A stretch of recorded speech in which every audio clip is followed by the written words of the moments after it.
Pour l'actualité financière, vous comptez sur le brief. Pour une carrière internationale en finance, comptez sur le Luxembourg.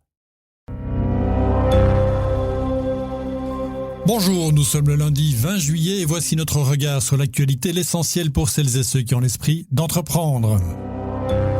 Le brief de l'Écho. Le gouvernement fédéral est officiellement en vacances. Il s'est dépêché de boucler un certain nombre de dossiers avant de partir, mais il devra revenir en seconde cesse pour certains avant la rentrée budgétaire qui s'annonce déjà comme particulièrement difficile cette année, avec plus de 10 milliards d'efforts à faire pour rester dans les clous en 2029. On analysera le bulletin de l'élève de Wever et de ses petits camarades de classe avec mon invité ce matin, Philippe Ledan. Bonjour. Bonjour. Vous êtes senior économiste de la banque ING, je le rappelle. On verra aussi avec vous ce qu'il faut attendre de la BCE qui tient une réunion de politique monétaire cette semaine. Et puis aussi du nouveau Premier ministre anglais qui entre au 10 Downing Street ce matin. Je suis Laurent Fabry, vous écoutez le brief et vous avez bien raison. Le brief, l'invité du lundi. Nous sommes à la veille du 21 juillet qui marque traditionnellement le début des vacances parlementaires à tous les niveaux de pouvoir. Le gouvernement de Wever s'est dépêché de terminer un certain nombre de dossiers, parmi lesquels notamment l'annualisation du temps de travail. Mais pour le catalogue complet des mesures prises, je vous renvoie au site de l'Écho ou à l'application. Philippe, avant de partir en vacances, c'est généralement l'heure des bulletins. Alors, quelle note décernez-vous à l'Arizona avec votre regard d'économiste ? Oui, alors c'est une bonne question. J'ai pas envie d'être trop sévère non plus parce que il y a pas que la dimension économique, il y a aussi toutes les difficultés politiques dans un contexte qui est pas simple. Donc j'aurais tendance à mettre un 12 sur 20. Du côté positif, je pense, et vous venez de le rappeler, que c'est un gouvernement qui a pris beaucoup de mesures pour adapter, pour faire évoluer les structures de notre économie par rapport à un monde qui a changé. À l'inverse, il n'a pas réussi budgétairement parlant à éviter la dégradation de la note de la Belgique. Et la cohésion du début semble quand même avoir un peu de plomb dans l'aile avec le temps. Et donc là, je crains un petit peu pour la suite. Donc voilà. Mais finalement, c'est pas non plus une note si mauvaise. Il n'y a pas encore d'accord, par contre, sur plusieurs dossiers fiscaux. Ils seront réexaminés lors du conclave budgétaire de cet automne. Philippe, la réforme fiscale, ça reste un peu le caillou dans la chaussure du gouvernement, non ? Oui, parce que il y a une question. Est-ce que on continue à bouger des curseurs, on augmente telle taxe, on diminue telle autre chose, etc., ou bien est-ce que on fait pas un reset, mais on repart vraiment de principes de base et on refonde une fiscalité, ce qui serait probablement nécessaire compte tenu de la complexité aujourd'hui et des efforts à réaliser demain et après-demain. Donc voilà, ça reste difficile, mais d'un autre côté, refonder un système, ça demande encore une fois beaucoup de cohésion avec des partenaires qui sont d'avis souvent très divergents. Donc c'est pas ça, mais probablement, fiscalement parlant, économiquement parlant, on aurait plutôt tendance à dire, oui, mais c'est quelque chose qu'on doit absolument arriver à faire, c'est refonder une fiscalité et pas chaque fois rajouter des couches, bouger des curseurs et inventer des taxes nouvelles et des moyens de les éviter. Alors s'il fallait vider les cartons de certains dossiers avant les vacances, c'est pour faire de la place à ceux de la rentrée et particulièrement ceux du contrôle budgétaire qui débutera à la fin septembre. Le comité de monitoring estime qu'un effort de 7,7 milliards d'euros est nécessaire pour respecter la norme européenne de dépenses à la fin de la législature. Le gouvernement de Wever met la barre encore un peu plus haut avec un objectif à 10 milliards d'euros. Philippe, c'est ambitieux ou irréaliste ? Alors c'est ambitieux. La Banque nationale irait même encore plus loin. Donc 10, c'est clairement un bon chiffre à viser. Je pense que c'est plus ambitieux politiquement que économiquement. Encore une fois, c'est une question de cohésion. Mais encore une fois, il n'y a pas beaucoup d'alternatives. Le déficit dépasse 5% du PIB. Il faut quand même imaginer que même dans l'historique de la Belgique, c'est énorme. Relativement aux partenaires européens, c'est important. Et surtout, si on ne fait rien, la situation, et toutes les études l'ont bien montré, va continuer à se dégrader. Donc, voilà, 10 permet effectivement d'un peu stabiliser, pas entièrement. Attention, 10 milliards, ça n'efface pas le déficit. Ça permet au mieux de stabiliser le taux d'endettement. C'est un premier pas, mais qui est absolument nécessaire. Vous avez beaucoup parlé de la cohésion du gouvernement. Effectivement, elle sera particulièrement mise à mal à la rentrée avec ce contrôle budgétaire. On le sent déjà maintenant. Clairement, parce que à la fois c'est 10 milliards structurels, donc c'est pas des mesures one shot dont on parle ici. C'est un effort très conséquent.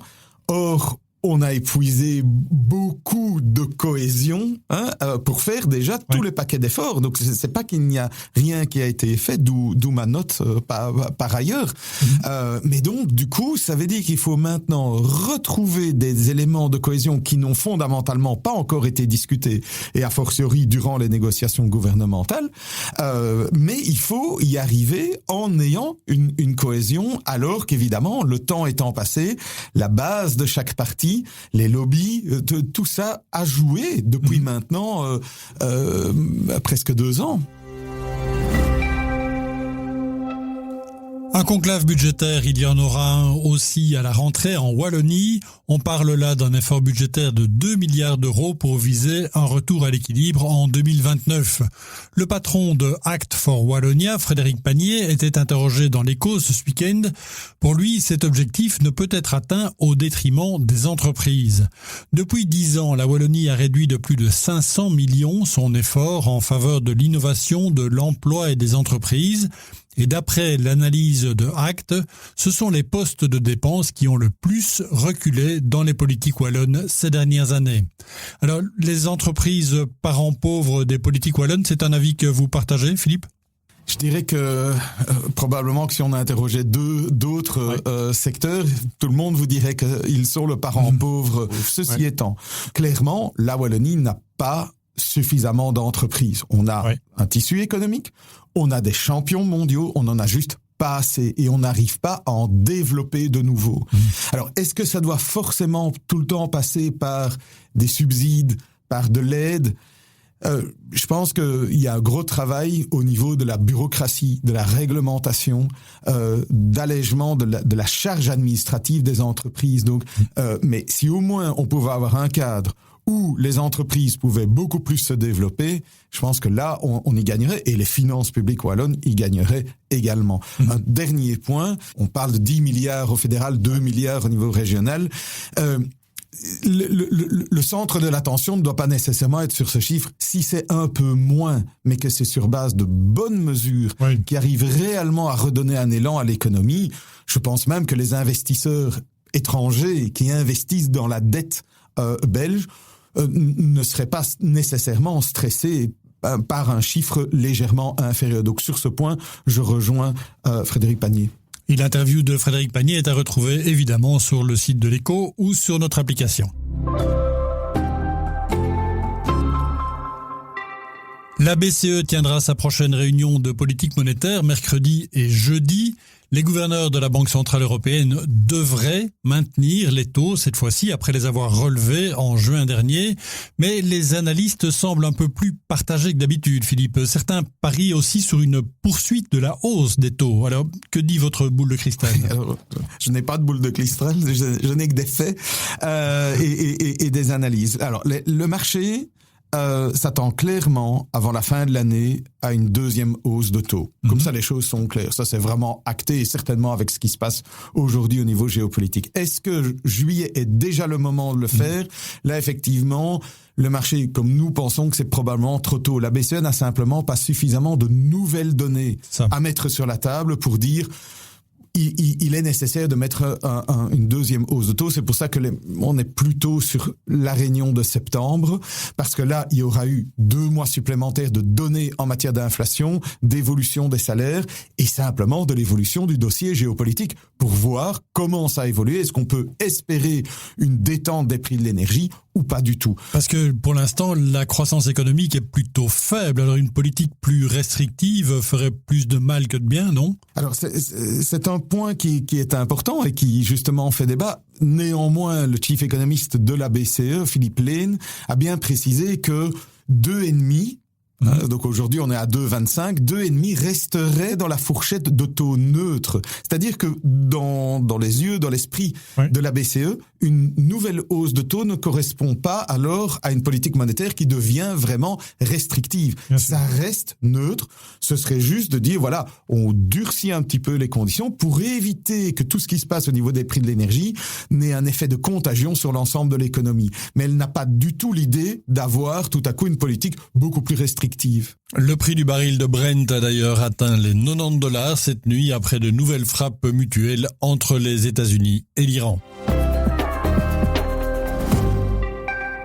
Andy Burnham a été officiellement désigné à la tête du Parti travailliste en Angleterre vendredi, ce qui lui ouvre les portes du 10 Downing Street. Il devrait donc remplacer Keir Starmer, démissionnaire depuis juin dernier. Alors Andy Burnham, ça n'est pas un novice dans la politique britannique. Il a été membre du gouvernement de Gordon Brown entre 2007 et 2010. Il avait déjà aussi tenté à 2 reprises de diriger le Labour, mais sans succès. Alors Philippe, que va-t-il pouvoir faire que Keir Starmer, donc son prédécesseur, n'a pas pu faire ? D'abord, c'est avoir l'adhésion de son propre parti, parce que ça, c'est un peu toujours paradoxal au Royaume-Uni, qu'en fait, un Premier ministre peut être sorti par son propre camp. Ouais. Pour le reste, ben oui, il faut aussi rappeler que c'est le 7e Premier ministre depuis 10 ans, donc depuis le Brexit. Et donc, ça, c'est sa tâche principale, c'est d'arriver à gérer finalement les conséquences du Brexit, avec malgré tout toujours ce courant que je vais qualifier plutôt de trumpiste, de Nigel Farage, très conservateur, très protectionniste, qui est toujours là, qui prend au contraire de plus en plus d'importance. Et donc là, il y a un vrai travail à faire que ce Brexit donne quelque chose de positif, finalement, aux électeurs britanniques. Ça, c'est probablement son plus gros défi.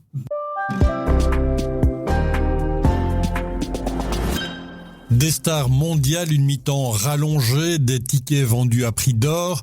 La finale de la Coupe du Monde a repris les codes du Super Bowl pour transformer le football en grand spectacle à l'américaine, évidemment. Alors, si vous ne le savez pas encore, c'est l'Espagne qui a remporté le trophée par le plus petit écart, 1-0 au terme des prolongations, mais dans un match très largement dominé par la Roja, face à une équipe argentine violente mais inoffensive. Et puis, malgré les sifflets et les huées, Donald Trump a joué les superstars sur la pelouse du MetLife Stadium près de New York.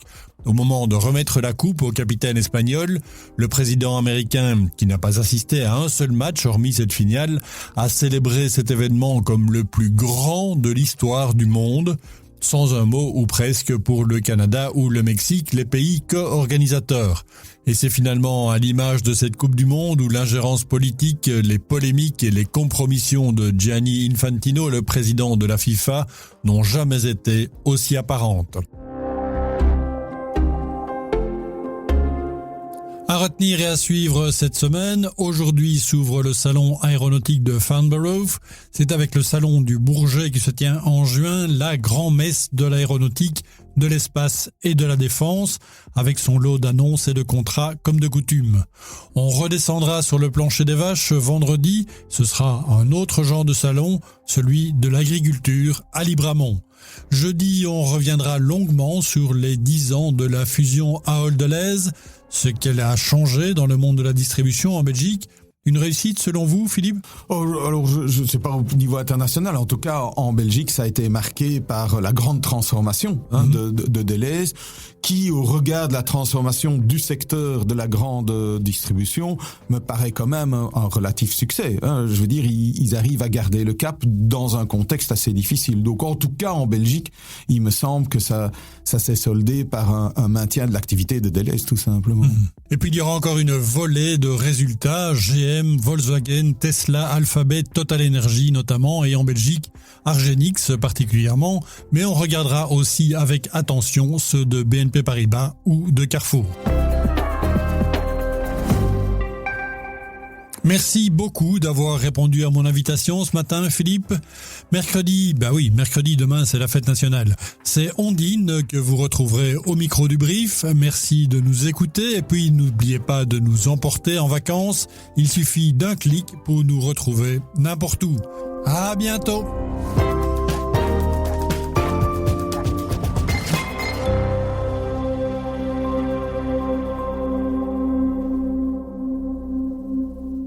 Au Luxembourg, pas besoin de choisir entre une carrière en finance et une qualité de vie exceptionnelle. Ici, vous avez les deux. Les transports publics gratuits vous emmènent partout en toute simplicité. Et la nature, elle est à 2 pas de la ville et de votre bureau. Ajoutez à cela des perspectives d'évolution professionnelle dans un centre financier international et un salaire net plus élevé. Et le calcul est vite fait. Luxembourg, le meilleur investissement, c'est vous. Découvrez-en plus sur movetolux.com.